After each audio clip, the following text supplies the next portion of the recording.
Welcome to the XY Advisor podcast. To join a global community of financial advisors sharing and learning with one another to drive the positive evolution of financial advice, head to xyadvisor.com.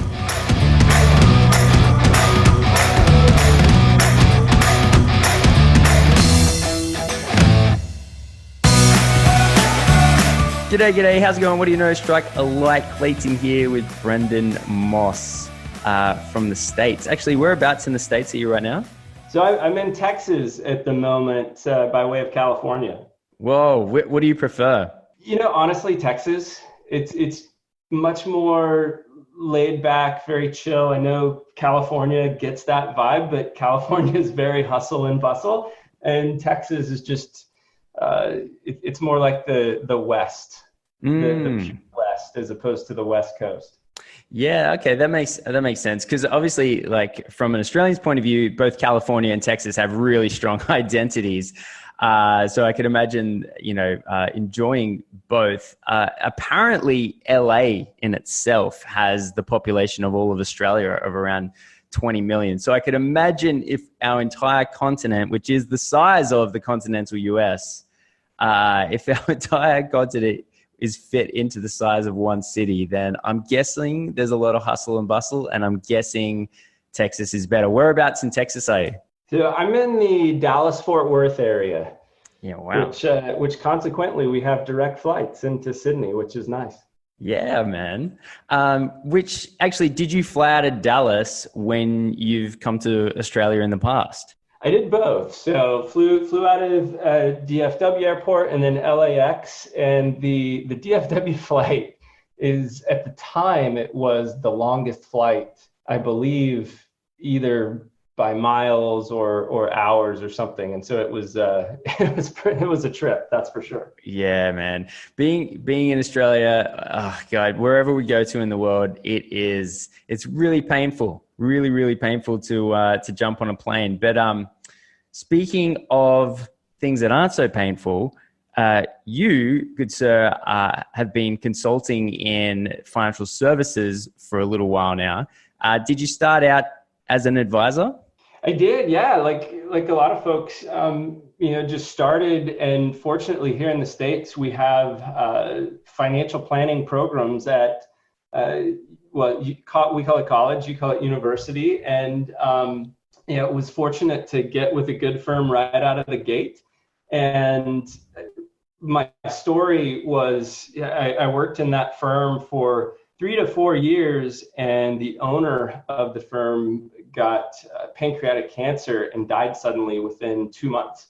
And so I was left as a 27-year-old kid, really at the time, with the stewardship of a, relatively large at the time, independent financial planning firm. And so that was the, you go to school to learn it, but then you learn via the school of hard knocks of, wow, I have this responsibility on my shoulders, and we've got to learn how to get this right quick. Wow. So, goodness, I mean, you're out of college, and then your boss dies, and then you just take over the company. How many clients were there? Yeah, so we were managing at the time. We had about 120 families that we served, and around 160 million in assets that we managed. And it's a big responsibility at the time, but they had given me a shot right out of the gate, out of school. And the widow came to me and said, look, I trust you to do what's right. And she didn't give me the firm by any stretch, but sure, yeah. We certainly then made some strategic moves to solidify that the clients would be served well and stayed, and then B, we can move into the second half of the story, which was I had a gentleman by the name of Joe Duran come to our office one day, and he had a crazy idea about a company called United Capital, and we were the launch point of United Capital in the States. And United Capital, that's a huge fund manager, right? So we functioned as a large national, here we call them registered investment advisors, so an independent financial advisor, not associated with a broker dealer or things like that. And I know we're kind of we have a slightly different language, but one of the largest independent financial planning firms in the country. Yeah, right. How many advisors? Oh gosh. Well, back then, me. Just, I would say, gosh, right now there's probably over 250 to 300. Yeah, that's pretty big. That's, as far as financial planning is concerned, that's really, really big. In fact, I think that's probably beyond being associated with a product, I think that's probably the biggest independent financial planning practice I've ever heard of, or company I've ever heard of. That's huge. Yeah, it's been an interesting ride through probably the last 10, but really the last 5 years, we have seen some of these mega firms, whether they've grown through acquisition or just grown organically. I would say we probably have 20, maybe 30 firms, independent firms in the US now, with 15 to 20 billion that they manage. And this is what's great about it, is it's all independent. And so you're not beholden to a large company. I mean, these are companies that have grown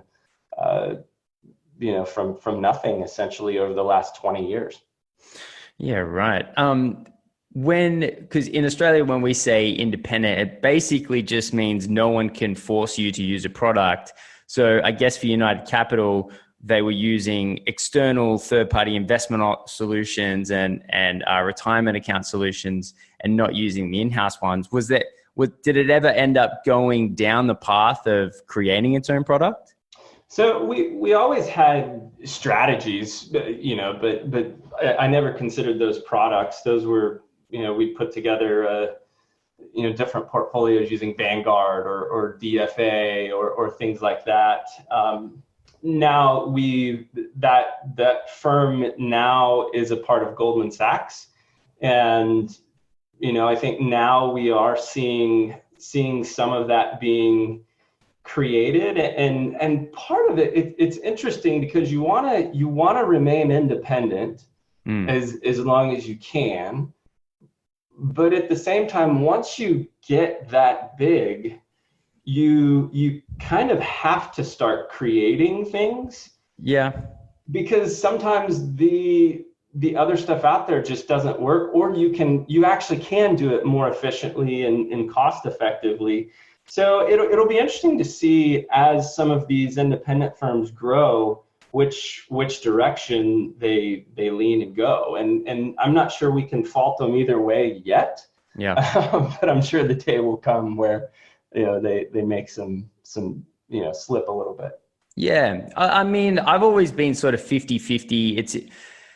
It always comes down to the individual advisor. I've seen independent advisors simply just pick the investment options based around what pays the most commission. And I've seen sort of what we would call aligned, or an agent associated with a product that chooses not to use the product for any of their clients. So it always does come down, at least to my view, that an aligned or an independent advisor, that doesn't tell the whole story. It really just depends on the advisor. So I guess, in the case of United Capital eventually creating their own product, I mean, it makes sense. I wouldn't imagine how you would get any bigger without eventually going down that path. And especially if you believe in the product, which I'm sure that they would. From where I'm standing, I've got zero problem with people creating product, or companies creating product if it attracts an audience. So, and by that I mean, like, for the last, I don't know, 30 or 40 years, personal finance and personal investing has been put your money in this thing and we'll tell you about the results of it whenever we want.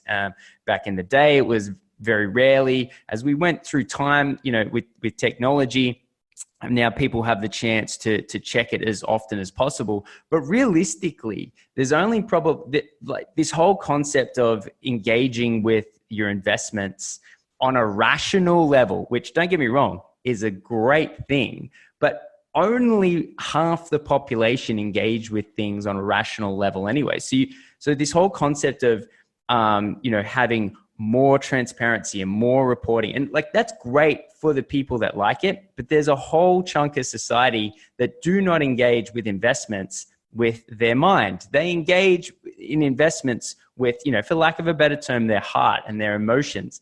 And so I'm really interested in seeing in the future products that appeal, that are robust, that are well managed, that are low cost, that have great investment philosophies behind them. And yet none of that is spoken about, and it's only packaged in a way that emotionally connects with an audience, because that entire audience, which is half the population, have been essentially completely ignored over the last 30, 40 years. And so with United Capital creating product, that's awesome. I want to see other people out there creating products specifically for this ignored audience.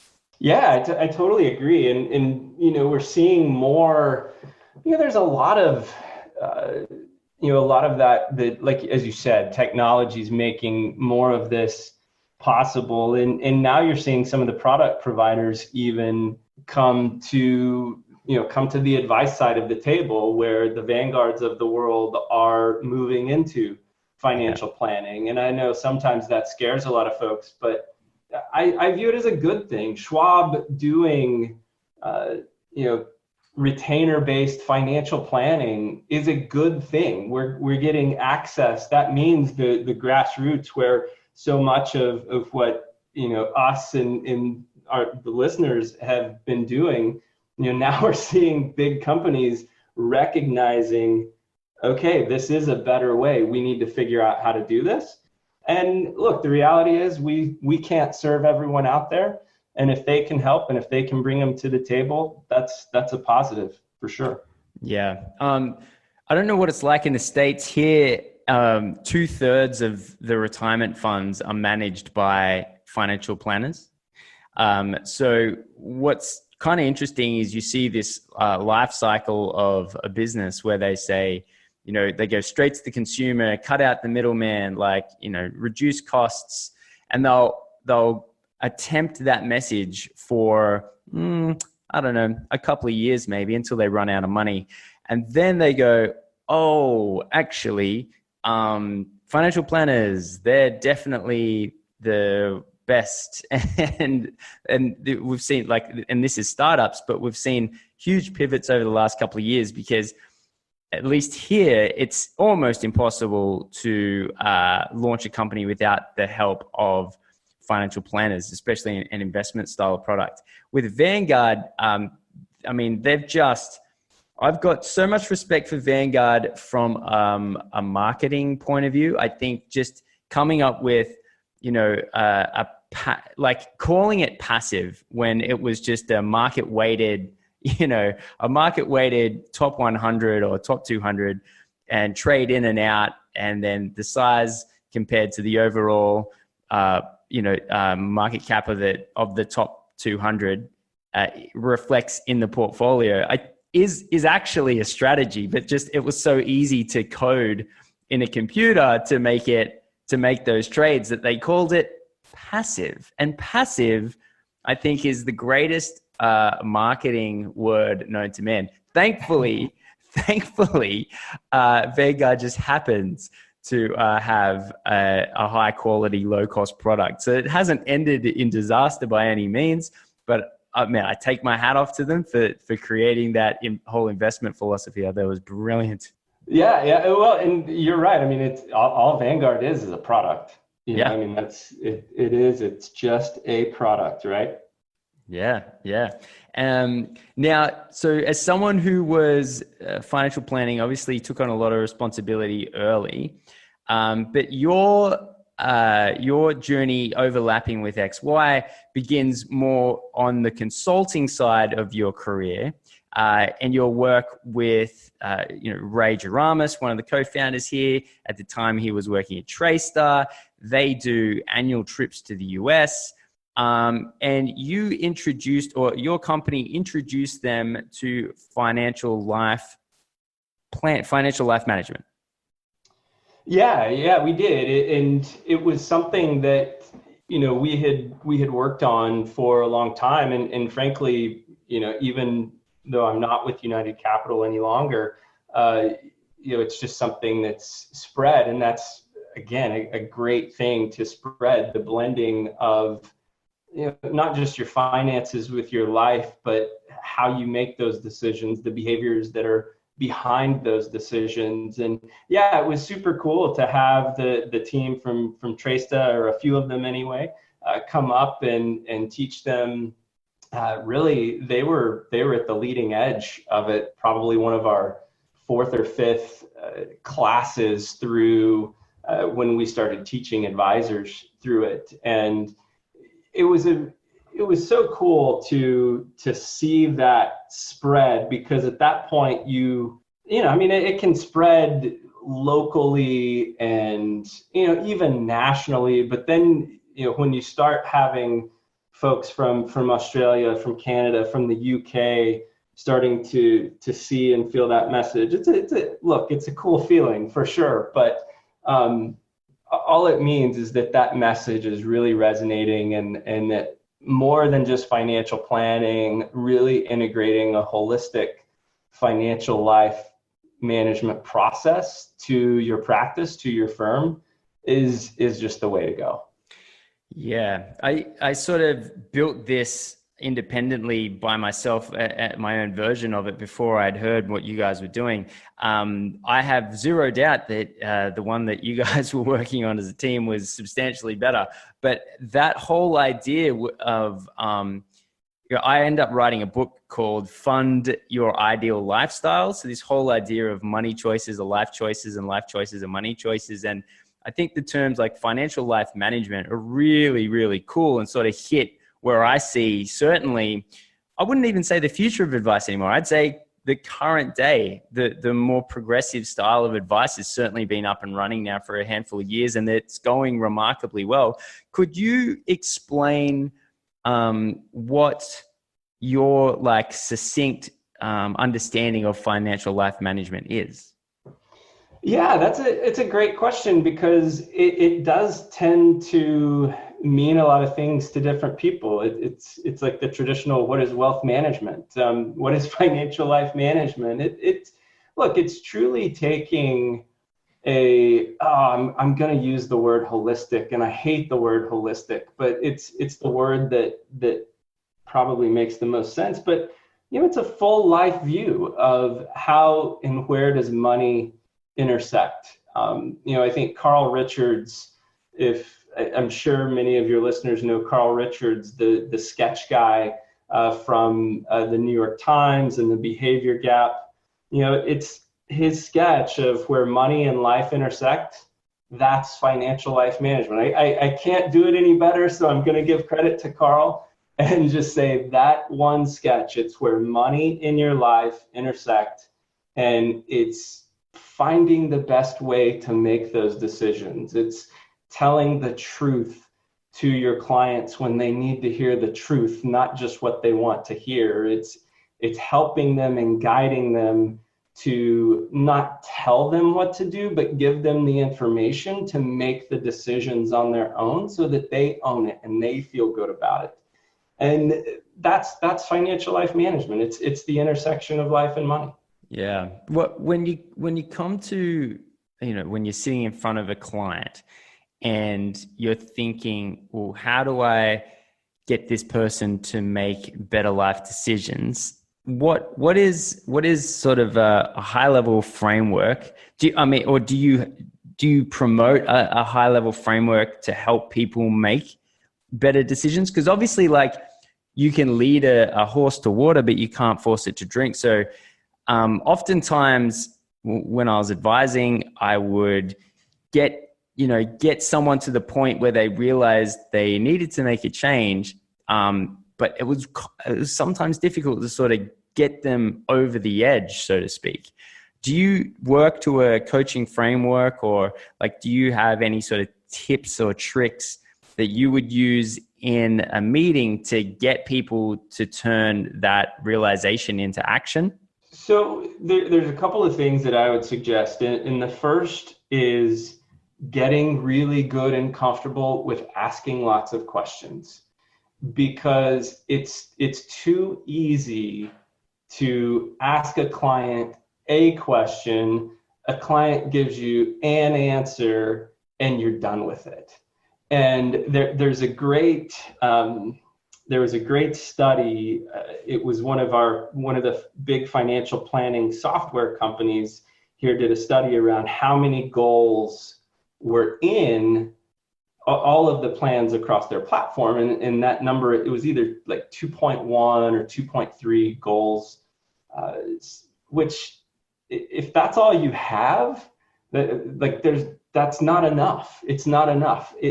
You need to get at more, call it goals or call it whatever you want to call it, but getting to the questions of not just what you want, but why. Why is that important? Well, this is why it's important. Well, drilling deeper into that and getting comfortable in those types of conversations is the best thing that you can do to get more out of the client, to get a deeper connection that's going to help them make a decision in the long run. Now, that also means that you have to do a better job of preparing those clients for when you're going to have that conversation. And that's a fallacy that I see a lot now in our consulting days with Herbers and Company, is we don't give clients the proper expectations. And they may come to a meeting and they may sit down and, oh my gosh, we're asking them to, get financially naked. You hear that term sometimes, and people are ready if they're prepared. And so sometimes you just have to take a little more. That's why content is such a big part of the preparation of a meeting. Is the content, what you're putting out there going to help that conversation when somebody gets to your door, when somebody gets to sitting across the table from you, or hopefully side by side you. And that, just asking those questions is going to be a big part of that. The second piece is then having tools that you can use to reinforce that. And what I mean by those tools might be not tools around, not a Monte Carlo simulation, not a retirement projection, nothing like that. More of a check-in, more of a checklist of, hey, your goal was we wanted to send the kids to school and pay for the kids' school. How do you feel you're tracking towards that? I can show you with data. Yeah, it looks good with data, but how do you feel? And so those kinds of things help make a deeper connection. And if they don't feel like they're making progress, or if they do feel like they're making progress, we know we're either on the right path or we're not. Yeah, that's a really good question. So in terms of how I think you get better at being an advisor is learning those, having a whole toolkit of questions. And that is a really, really good question. So I can, how do you feel we're tracking to your goal? Because I can show you the data right here, but it's that's a really, really, really good question, which is a whole other piece about financial planning, because, I came to it via accounting, and you think as you're getting into advice, financial planning, you think it's going to be spreadsheets and financial statements, and it ends up being you're getting, as you just used the term, financially naked. You're there's this whole super vulnerable side of advice that's really hard to communicate, like even to advisors. And when people walk into this industry, you talk about preparing someone. It's very difficult to even prepare people that are walking in to becoming an advisor of what it means to be an advisor. And it takes a long time. And it's unfortunate that it takes a long time, but it kind of does, where you sort of learn things from people around you.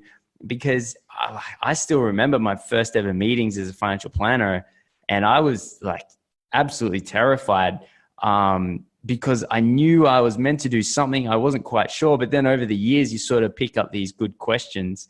And yeah, like that's a really good question.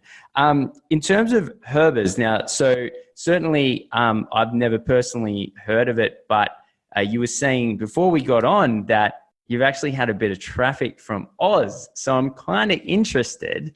What is it that you're doing over there that's getting the attention of Australian advisors? Yeah, that's a good question. I'm not sure, but so Angie Herbers, the founder of our company, it's an interesting story. So we actually met at university. She went to a rival school of mine, and we were in. We have.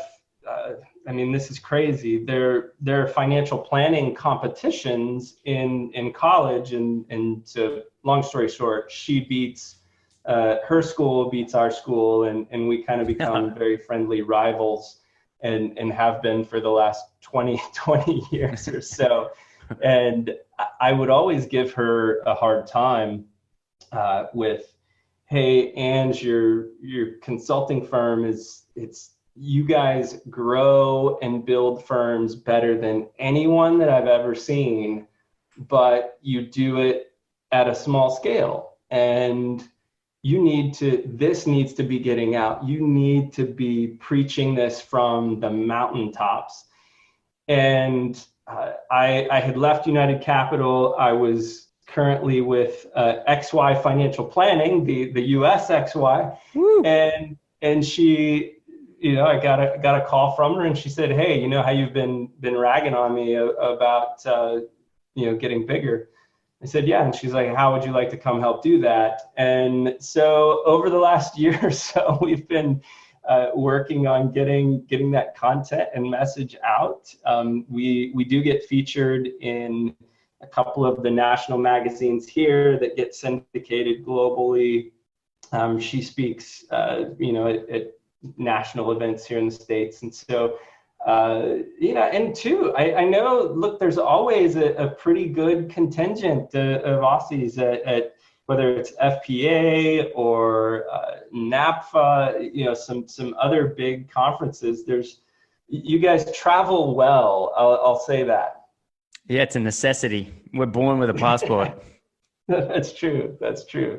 Oh, man. So, what would you say if you could give one tip on how to be a better advisor, and whatever that means to you? What would you like to see advisors doing more of?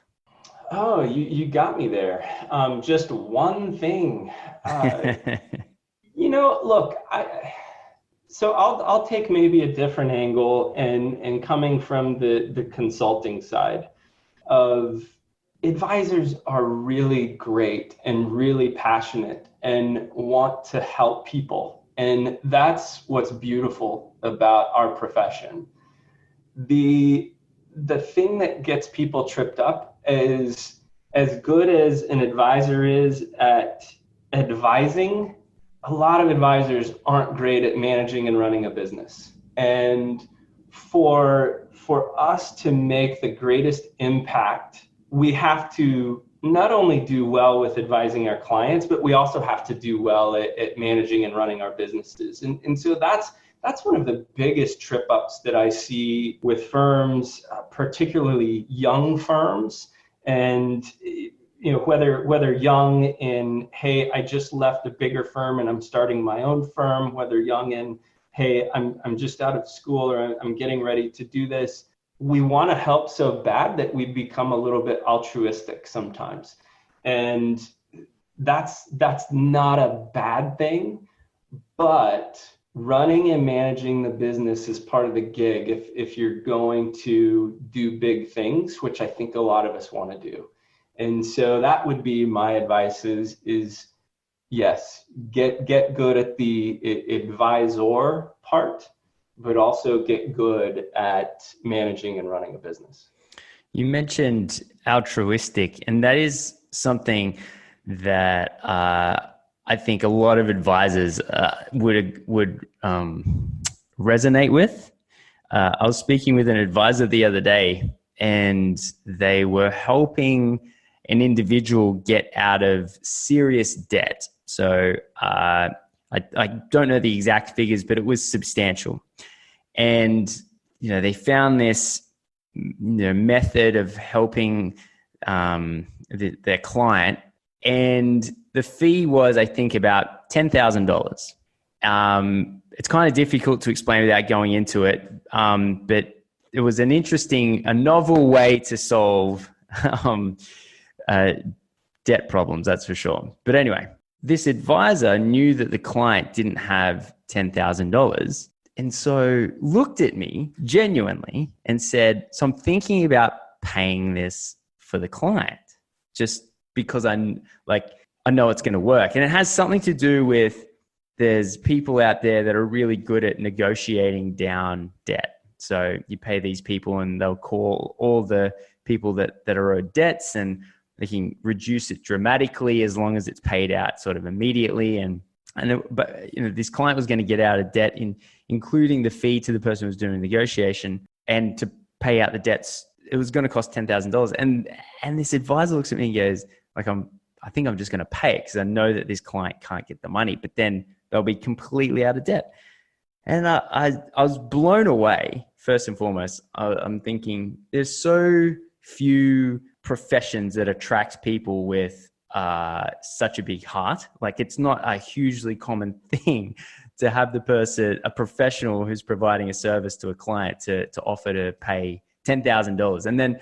But we kind of spoke about it, and I was like, look, if you do this, this, and this, you might actually be able to, get a payment plan, with the person who's done the work. And that's going to solve at least half the problem. And then, especially if you're referring more work to the same person, they might be able to work with you, and you might be able to guarantee it without paying it. And so we kind of discussed a bunch of different options. I'm not sure if they ended up actually paying it, but it's a weird thing in financial advice where, even though we deal with money 24/7, advisors tend to get occasionally a little bit too emotionally attached. And that might be just simply because the job on the day-to-day basis is to get so vulnerable with your clients so that they end up with a better job, that you end up giving a piece of yourself as well. Yeah, you absolutely do. And you never want to lose that, right? You never want to lose that. But at the same time, in order for us to help and to have the impact that I know so many of us want to have, we have to stay in business, and if we can't stay in business, we can't have the impact. And it's a little chicken and egg. I get it, but that's a thing that I just see, that you see these folks that are amazing advisors, and then you look at their business and you go, gosh, but you're not going to be able to sustain that for the long run. And look, sometimes it's okay, and stories like that are what make this profession beautiful, right? Yeah, you're not wrong. So Brendan, thank you so much for coming on. For all the people, and the advisors that are out there listening, obviously you're on the XY platform. I'm sure that they can reach out directly via there, but if they wanted to find you elsewhere out onto the interwebs, how do they find out more about what you're doing, what Herbers is doing, and how do they get in contact with you? Yeah, for sure. So we're Herbers and Company. So if you Google Herbers and Company, Angie Herbers, it's herbersco.com. And that's where we are. We've got lots of good content out at Herbers Co. I think we're just on Twitter. We don't have Instagram or anything. LinkedIn is always great as well. But yeah, so we're going to be launching an academy, a digital academy with all of our well, I shouldn't say all, a good portion of our consulting resources. We're going to be doing online webinars, quick hit workshops, things of that nature. It's going to be launching later this year. Maybe we come back on in 6-12 months and re-engage on it or something. But Herber's Academy will be launching. We'll also be out and about at most of the conferences. And hey, you know what? We love to travel. We get over to the UK quite a bit. And hey, if we're going there, we might as well come to Australia, right? Oh yes, please do, man. And then we could do it in person. That'd be awesome. Hey, we'll try to make that happen. I won't say we will, but we'll do our best to try to make it happen for sure. I'm pretty sure that was a promise. Mate, thank you so much for coming on. I really appreciate it. It was great to sort of connect and meet. As I've been doing actually over the last couple of weeks, just as XY has been going a little bit international. One of the things that we never anticipated was, I think many years ago, we sort of registered the name XY Advisor, and then XY Planning Network sort of started almost at the exact same time. But those guys were really well organized and have really shot and done amazing stuff. So now if we're sort of, slowly but surely, going into the States and the UK and everywhere like that, I'm guessing we're eventually going to have a chat with these guys and be like, I mean, do you get X and we get Y, or like, how are we going to split this up? Hey, well, hey, the good news is I know those folks very, very well. They're amazing folks like yourselves, and I'm sure we could work something out.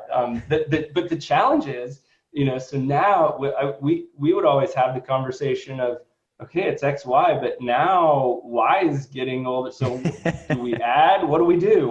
How do we get the next crowd in? Yeah, absolutely. It's all good fun challenges to have for sure. Awesome, man. All right. Well, thank you very much again. And hopefully get to meet in person sometime. Yeah. Hey, love what you guys are doing, and keep it up, man. Thank you. Appreciate it. Cheers, mate. All right, take care.